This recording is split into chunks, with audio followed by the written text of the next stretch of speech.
सैया बिन न दुनिया के डाली। तो वीडियो को स्टार्ट करने से पहले चैनल को सब्सक्राइब कर देना। खेसारी भैया का कमबैक हो चुका है, आप लोगों को पता ही है कि कल हमारे सारे गाँव हम भोजपुरी चैनल पर खेसारी भैया के एक तगड़ा सॉन्ग रिलीज हुआ है। इस सॉन्ग का टाइटल है नथिंग एट टू।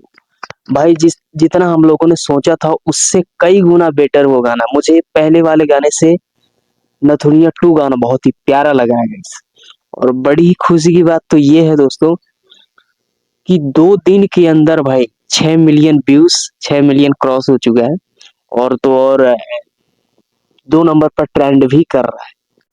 और दोस्तों कुछ लोगों को ये जवाब भी है, क्योंकि काफी लोग बोल रहे थे कि खेसारी भैया गाना फ्लॉप हो रहे हैं लगातार।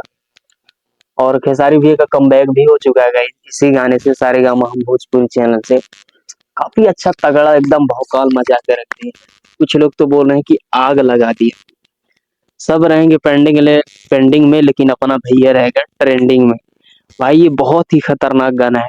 और वीडियो बनाने से पहले लगभग मैं 10-12 बार सुन चुका हूँ हेडफोन लगा के। बहुत ही तगड़ा बेस और म्यूजिक शूटिंग से लेकर, और इस गाने में खेसारी भैया का लुक भी काफी चेंज है, पूरे शरीर में टैटू और खाली बनियान पहने हुए हैं दोस्तों। और बॉडी एकदम खुला लग रहा है। और पहली बार चश्मा लगाने के कारण गाइस मेरे आंख में कुछ प्रॉब्लम हो गया है, इसलिए मैं बना रहा हूँ। बाकी आप लोग कमेंट्स कीजिए कि ये गाना आप लोगों को कैसा लगा। मुझे तो बहुत ही ज्यादा तगड़ा लगा।